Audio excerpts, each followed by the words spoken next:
Ward by J.C. McCrae. A production by Parahuman Audio. Performed by a cast of fans and volunteers. Please visit parahumanaudio.com to learn more. Thank you and enjoy.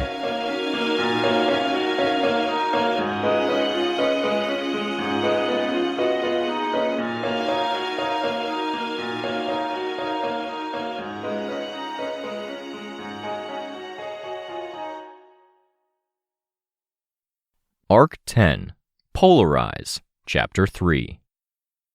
Back, Kenzie announced. Incoming, clear space. I exchanged glances with some of the others, Sveta, Ashley, Tristan, Rein. An unfinished, sensitive topic still hung over our heads. Back with a shitload of tacos, Tristan observed. Brain fuel for a tinker brain? No, geez. I don't think I could eat all of these without exploding all over the place. I thought I'd get extra and share, Kenzie said as she set the tray down, lifted it up, leaving a second tray on the table, then set it down beside the empty tray. She began dividing stuff evenly across the two trays, taking extra care with drinks. I'm not complaining, Tristan said. Let me pay you back for what I eat. You don't have to. I have a stipend, and we're getting some money now. You're a tinker. You're probably paying for your stuff out of pocket. Paying you back means we're keeping it fair for the team. Okay, won't complain, Kenzie said. She worked her way into the space between the two Ashleys. What are you guys talking about? I met our Ashley's eyes. She nodded just a fraction. This wouldn't be easy. Chris, I said. Oh, Kenzie said. I could see her register that. No hurt on her expression, only a quirk of an eyebrow. She flashed a smile at me before lifting her taco with its hard, blood-red shell to her mouth, taking a big enough bite that her expression was unreadable. It might have been fascinating if it hadn't sucked so much to see. We're going straight to that?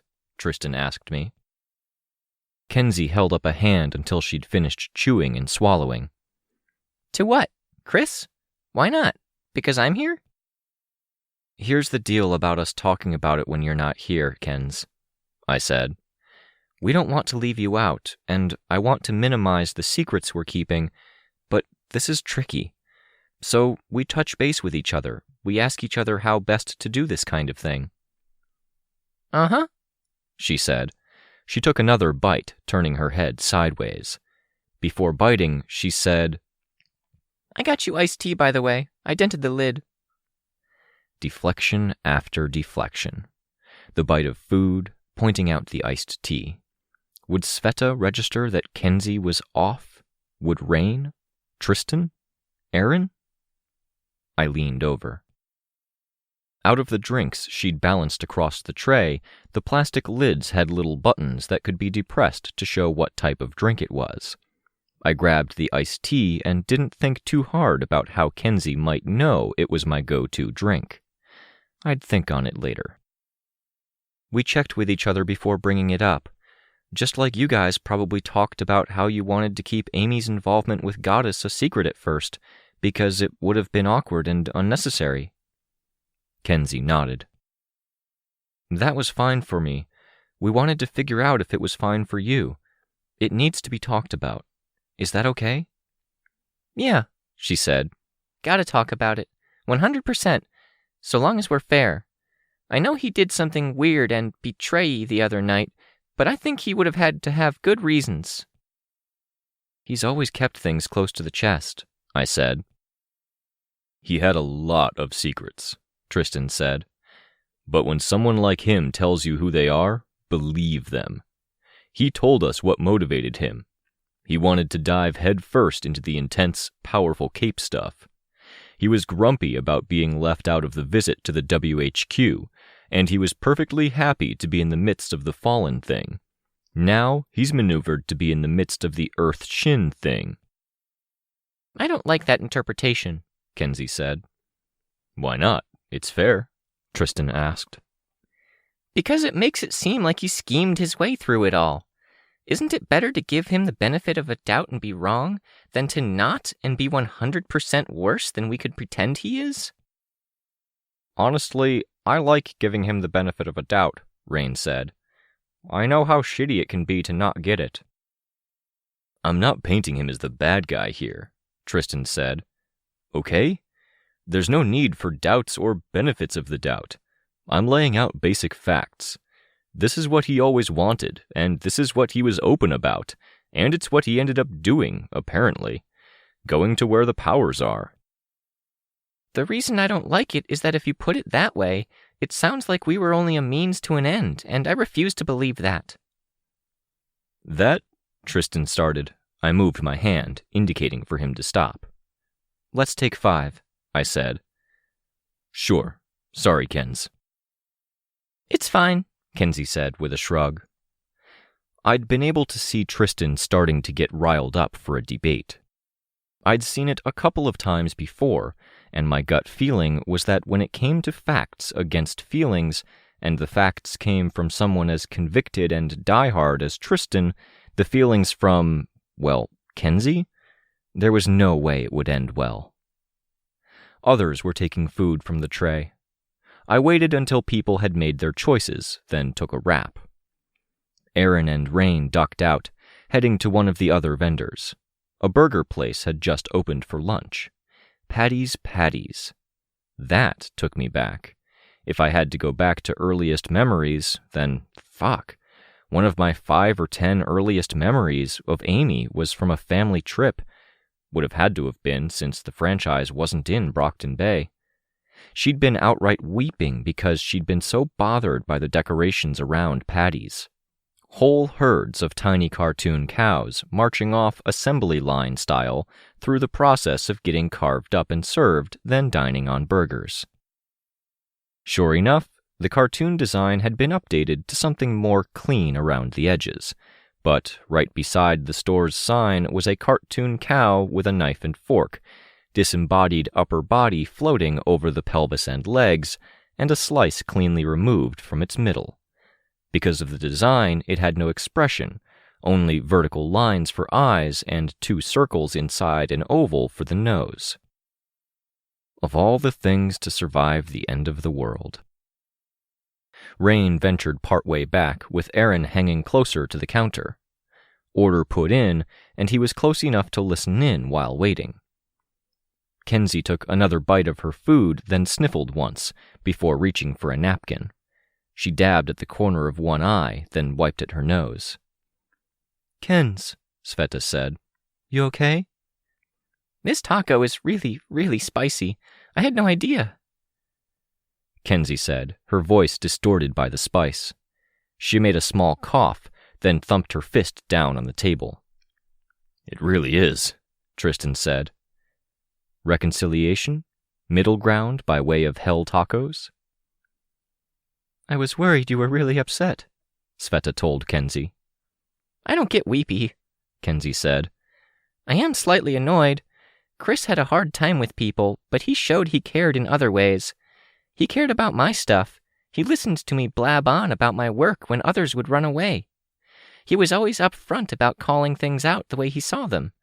That's how he cared. Even when things got nasty, he'd usually step in and pull it back to say something nice after taking it too far. He wouldn't do that if he didn't care." "I don't think that's true," Damsel Ashley said. "Don't you start. You didn't even know him," Kenzie said, jabbing her partially eaten taco at the projected Ashley to her left. "When he was nice, he was so nice, so clever and thoughtful. There was something in there that he had to keep protected and secret." "She's not wrong.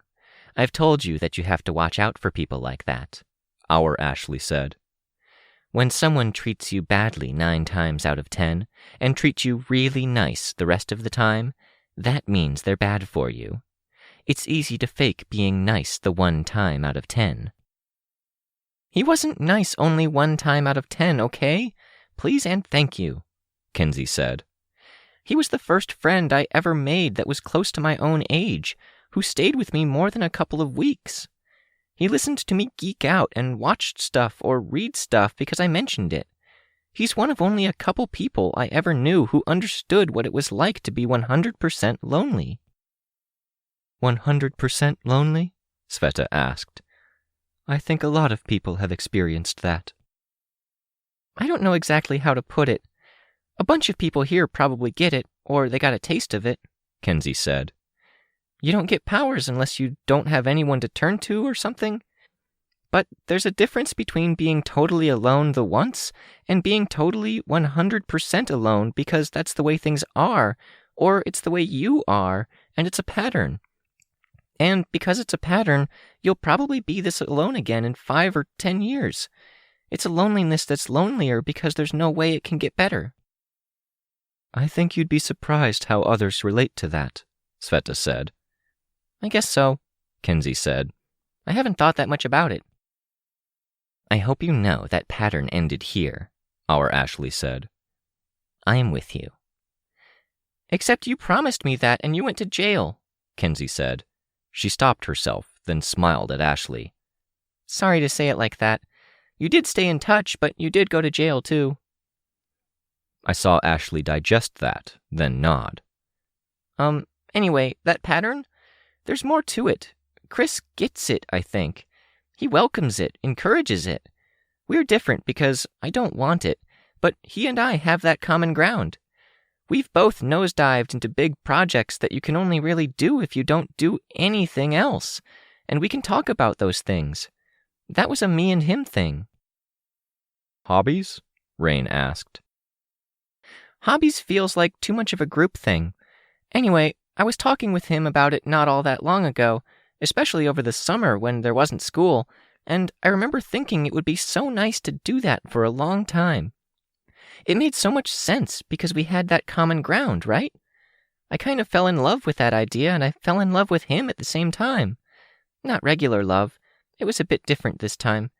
Maybe crush love. Ah, so that was what she'd been getting at. "Aw, hon," Erin said. She'd returned a minute ago, and I hadn't noticed. He said no, by the way, Kenzie added. He said we'd never get along, and he's right. "Can I squeeze in there?" I asked Damsel. She stepped back from the table. I slid across and took the seat beside Kenzie, putting my arm around her. She leaned into me hard. "There's a possibility he needs help," I said. "I know you guys got the basics from him in group. Normally, we'd want him to share it on his own, as he feels free, but he obviously can't do that now. I don't know his background, but I think we need to make sure we have all the information." "You want his story?" Tristan asked. He leaned back into the cheap food court seat. "Please." All around us, the seats were empty. The only people were way off to either side, in the spaces where lines would form, walking to the food stalls where skeleton crews were working. "I guess since I'm one of the people who knew him best, I'll cover this?" Rein asked. Tristan shook his head. "It's tricky. He's dropped contradicting details. I think when he did tell us stuff, he changed particulars around. Keep in mind there might be some misleading details in this." "Yeah," Rein said. "Something like that. I think to hide particulars about the people he had to kill on the way." "Multiple people?" I asked. "His first memory, the way he explained it in group, is that he was changing back from one of his other forms. It was a dangerous form, and a third party was reactivating him." "Reactivating him?" "Yeah, keeping him in a loop of changing into a senseless, dangerous form, letting it start to lapse, and then getting him back in that form by giving him a new target or something before he had his senses again. For a while. A while." "Why?" "This is where we have to read between the lines," Rein said. "He does really interesting things with biology, and apparently it's things that outside parties can use. He creates extra mass and stores it elsewhere. He has tissues that heal quickly. He has natural weapons, and he can have materials in his biology that are as durable as a steel alloy. He dropped a hint once. That it was a tinker that sold him or rented him out so others could study his power, or a tinker enclave that kept it all in-house. I don't know. He talked about brain scans, Tristan said. Also the feeding, the forced reactivation I mentioned before. Yeah, Rein said. The initial change or manifestation of powers, I won't call it triggering because I don't think he remembers triggering. It broke his brain. He doesn't have much in the way of old memories. He might have tried to survive on his own for a bit, but he got caught and used by third parties. He never fully recovered? I asked. Nah, Rein said, but he was working on it. There was a girl from my hometown who got caught and used for her power. I missed the chance to be there when she got out, and I never got to talk to her, I said. I hope she ended up okay. It might be happening a lot more than we imagine, Tristan said. Resources are scarce. The wealth divide is pretty nuts. Some people got lucky, like Byron and me. We had stuff from back home we were able to salvage and sell in lots, and a lot of that got spent on, insurance. Most others started on the ground floor, wealth reset to zero, and people like some of these monsters out there, they hate being on an even playing field. They'd prey on others if it meant an advantage. I took a bite of my neglected wrap, thinking. Does he want revenge? Our Ashley asked. He never gave me that impression, Rein said. Tristan drummed his fingers on the table. We should keep an eye and an ear out for creeps like that. The kind of people who would traffic in changers for their power. Catch tinkers like that girl from your town, Victoria. She was a thinker, but yeah. Yeah, he said. Maybe we can get some answers in retrospect. Figure out how to deal with him if we cross paths again. Give him some peace of mind if it's eating at him, or get a better idea of who he is and where he came from. Seems risky to pick up prisoners like that, Sveta said. Prisoners trigger or second trigger, or escape. Chris escaped. Yeah, Tristan said. Thing is, money? If you have it, it's easier to make it. If you have more of it than most people, then your money will grow faster than most people's, right? Meaning that if we wanted to keep an eye out for people who might know what happened, we might keep an eye out for people with money, Sveta said. Or a lot of resources, like Mortari. John Wynne and her assistant, Citrine and the number man. Or teacher, I added. Which kind of dovetails into what we were talking about before, Sveta said. Is that okay to bring up? Yeah, I said. Let's minimize the secrets. People were paying attention, finishing off their meals if they'd been doing a lion's share of the talking, as Kenzie and Tristan had, or picking at their fries and sides if they'd been mostly quiet. Let's talk about shifting gears, I said. Shifting gears how? Rein asked.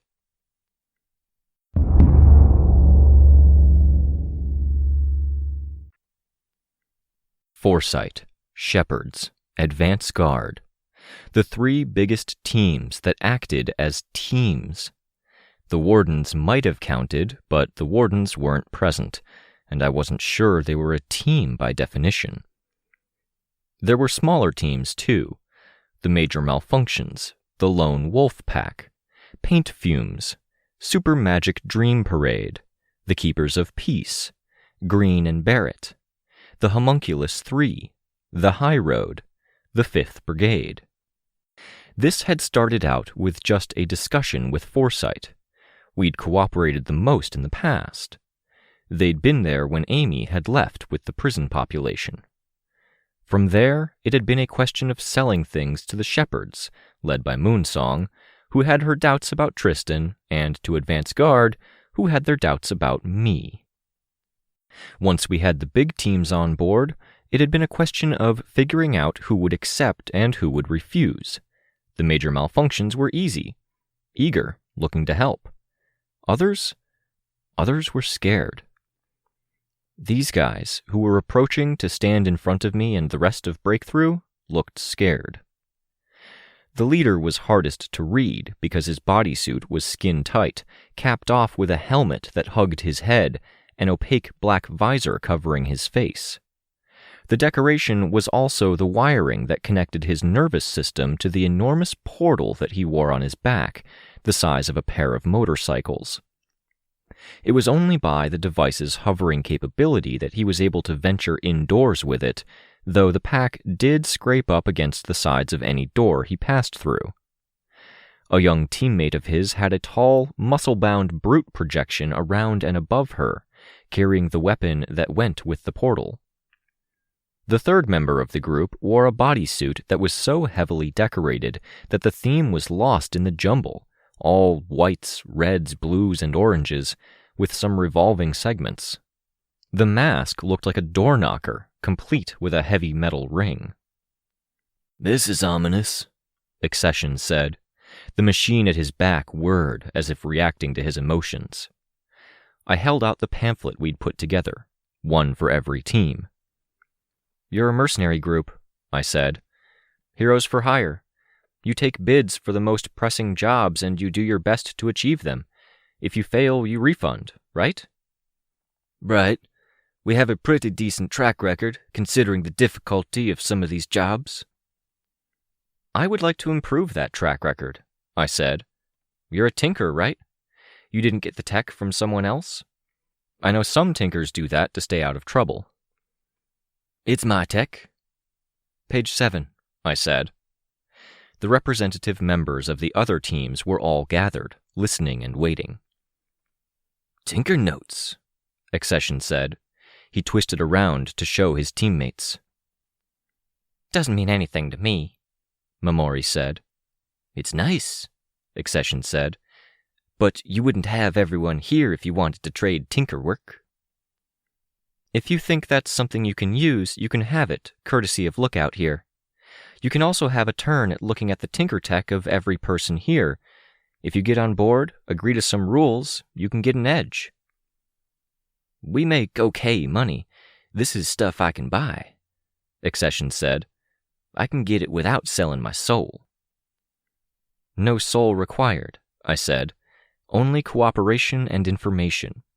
We've already set up an infrastructure, some loose jurisdictions. We've grouped teams by who they're willing to work with and the ground rules they're willing to follow. If you're violent vigilantes, fine. So long as you're working for the good guys. We'll pair you with the other violent ones and we'll leave you to it as long as you aren't crossing any critical lines." "We're not violent," Accession said. "No, but if you're willing to shoulder your share of the city, we'll pair you up with people you can get along with." "Other mercenaries?" "No, mercenaries are competition," Tristan spoke up. "Volunteers. Selfless guy heroes who are willing to lend their help to ensure a job is completed all the way." I glanced at Withdrawal, who was standing off to one side, glowing teal tonight, not pink. He'd welcomed the chance to get some experience, to help out the good guys. Hopefully we could get him contacts. "What's the catch?" Accession asked. "If you arrest any of the massive scumbags, anyone on our lists, let us interrogate and disappear them." "Disappear?" "One of our teams has the means of imprisoning them indefinitely. Reasonably safe, reasonably humane. But we're not sharing. The more people know, the more they can figure out how to break them out or try to capture them like they did with the parahuman prison outside of Greenwich." "That's it?" "We also require information," Swansong said. She raised her chin a fraction. She was alone. Damsel was back at the apartment. The lingering influence from her other half still seemed pretty darn apparent. There was more of the imperiousness I'd seen in our initial interactions. I added my voice to hers. "We are reconstructing old case files and databases. We'll need something at regular intervals.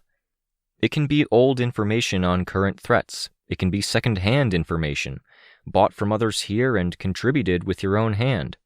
You will have access to these files and databases." Swansong added, "You will briefly lose access and other benefits of signing if you provide incorrect information. You'll permanently lose access and benefits if you provide misinformation. She was good at sounding intimidating, at least. I'd have had to use my aura to achieve the same effect. Can we look this over? Accession asked. Talk it over as a team, discuss with our manager? That would be a good idea, I said.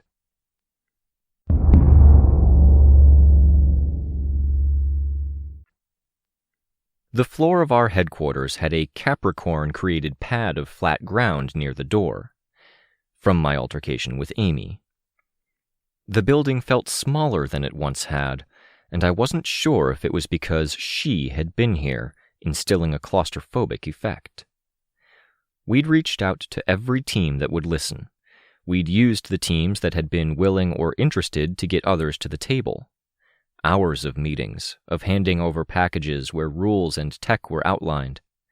Aaron had been in the back with Rein, printing out and binding the next pamphlet so it would be ready for the next people to come in. Formalizing deals we'd made in abstract before. It was done. We were tired, and some of us still had our shopping with us from earlier in the day. Others, myself included, had been weathering the initial storm, reforging connections. There's not much I can do with my stuff broken, Lookout said. She undid clasps on her helmet and pulled it off. The helmet itself had been restyled, doing away with the buns. Even with more allowance in the helmet's shape to let her hair hang free, it now stuck to her face and scalp with sweat. Whatever you can do is great, I said. Sveta looked anxious as she passed me, making her way to her station where her things were. And I should get back to the institution before it's too late. They might not care much where I am, but... Curfew, I said. You know, I'd be safer at my old place. I have surveillance over there. I'd just need to find some conventional weapons I could hook up to that surveillance. I think that sounds like a dangerous way to deal with more home intruders. For now, let's just endure. Let's get online, make sure we have the sites up so people can contribute info. We don't have the crazy power outages we were having before, Rein said. Tristan was taking off his armor. It could be because the wardens are coming home. That means Weld and Crystal. The computers were booting. One cube was by the desk, but the other was back in Kenzie's old workshop at her parents' house. The cube lit up and began humming. There was a clatter as Rein moved a box of his spare parts. Traps, blades, mechanisms, and housings for his arms. We were home again. Connecting, Kenzie said. The laptops were booted, the screens online. Without the projector system in action, we were limited to the real, actual screens. Overlaying to satellite image of the area. On the largest screen, a map appeared, just large enough to have the New York district in its bottom left and Brockton Bay in the top right.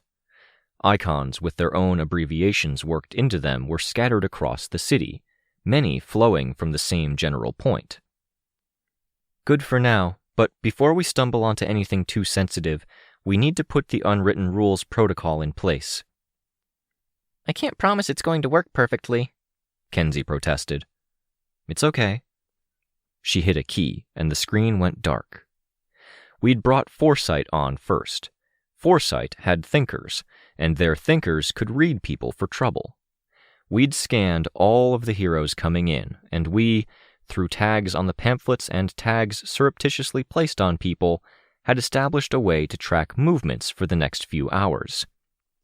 The screen slowly illuminated again. The map was back, but the moving dots and labels were gone. We should get you back for curfew, I said. Can we leave the computers running and come back to this in the morning? I might stay, Sveta said. You're coming back, right? Yeah, I said. We'll hang out, get sorted. Sure, I said. I smiled. Aw, I want a sleepover. There won't be any sleeping here, Kens, I told her. She sighed. She was still mock pouting a minute later when her hand went up, finger pointing at one of her screens. One circle with initials was back on the screen. It flashed periodically to draw attention. Accession or one of his subordinates. Kenzie hurried to the computer keyboard and began hitting keys. The images that came back were blurry, monochrome, taken from discrete omnidirectional cameras in the notebooks. This one was flagged for us because the camera recognized money, Kenzie said. She tapped the screen. Accession. He was meeting with someone. Young, female, with a coat worn over a bodysuit, a mask on her face that blurred the shadows around her eye socket and brow into a singular black blob. The cash sat on a table, the face of the bills barely visible, obscured by the pale band that encircled each bundle. "They're mercenaries," Tristan said. "Cash is the norm." "Yeah, but if you're a heroic mercenary, you don't get paid in bricks of cash," I said. "You crowdfund or you get paid by legitimate channels." I knew the silhouette pretty well. "Besides, look at that person there. We know her." People turned their heads, striving to get a better view of a two-tone picture. "We wanted to traffic in information. Were we baiting her?" Rein asked. "No, not really," I said. "Where is she having this meeting?" "In the city," Kenzie said. "Coffee shop." "No sound?" She shook her head. "Tattletale's in play," I announced, for those who hadn't seen or recognized the blurry face yet. "Always has to make the hard things harder, doesn't she?" Kenzie hit other keys, moving around the snapshot to see different angles and mark light and shadow. Breakthrough was gathered, shoulder to shoulder, leaning toward the screen.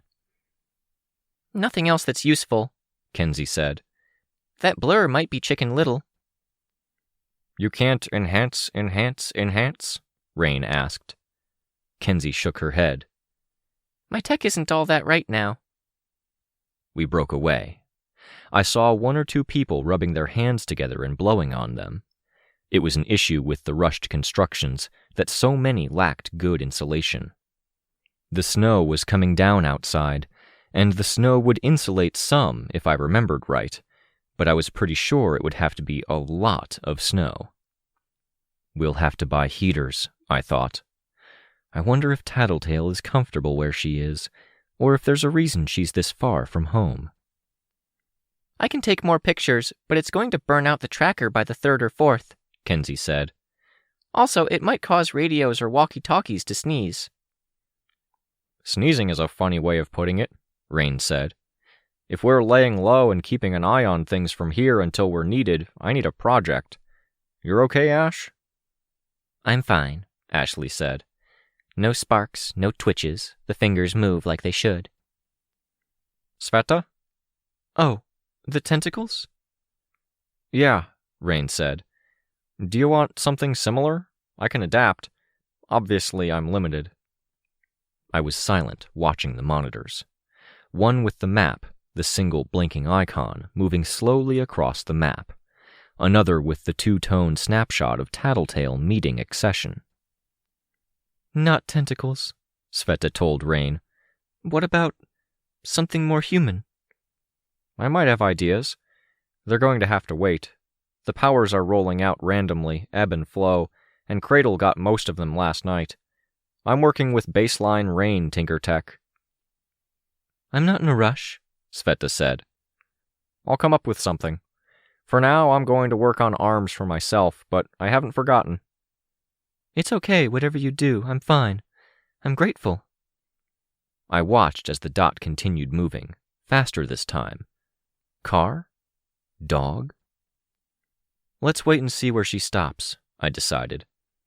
Kenzie was packed up. The others were settling down, breaking into the weeks-old snacks we'd stockpiled, and unwinding from the day. Erin was keeping to the background, but when she wasn't staying quiet while we conducted team business, I could see how animated she was and how she smiled. I could see, too, how Rein was almost revitalized. He had courage now, opinions, almost a new man. Some of that new man veered into jumping to assumptions about what Sveta would want, but that was manageable. I could see it in Ashley, with her clothes obtained. Her hands were working. She was free. There remained a question about what would happen in the future, but for now, things were good there. It was Kenzie that was hurting. Sveta needed help. I'd come here to be a coach, and I wanted to guide. I'd come to help the city, and I wanted to do that, to pull things together. As I kept an eye on the others, I kept an eye on the icon. I saw it stop, and I saw it remain stopped for several minutes. "One more snapshot, while she still has the pamphlet," I said. "Then we take you back to your place, Kens." One more snapshot. She hit the key. It was Chicken Little, face close to the camera, making a silly face directly at the lens, cheeks sucked in between teeth, lips puckered. "Of course," Tristan said. "Of course." She was on to us already? "Come on," I said, biting back my disappointment. I'd hoped to have a slight edge in this. "Let's get you to bed, Kens." She didn't budge from her seat. She reached out and she hit the arrow keys. Slowly, the view panned. It was an omnidirectional image, and the image could turn away from Chicken Little's face. "Do we know it's at that address?" Sveta asked.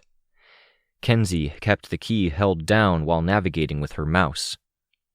"Hotel." Hotel. The camera panned. Chicken Little wasn't the only kid there. There were others. Younger girls and boys, most with dark, curly hair. All with masks and costumes. Bags. And finally, her back partially turned, Tattletale talking to another woman, who might have been Bitch or might have been Foil. Only a sliver of the woman was visible. "She brought troops," Tristan said. "Heartbroken," I said. "And luggage. They've left the New Brockton area." "Were they driven out?" I had trouble imagining another reason for them to be gone. New Brockton was their territory. They'd put everything into it for years, and now they'd left it? What had happened there? Or what was happening here that was pulling them together? Worrying to imagine that my old enemies might be cornered or desperate.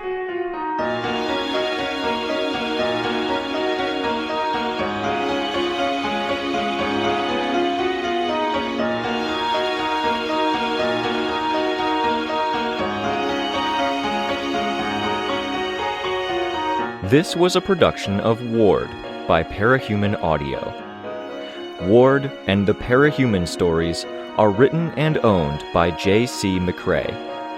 You can find the original text and support the author at parahumans.net. For more of the Ward audiobook, as well as other community works, please visit parahumanaudio.com. Music for this chapter was by Enexia. Editing by SamuraiBuko. Narration by Robert Rein Ramsay. Find more of their work at our website. Thank you for listening.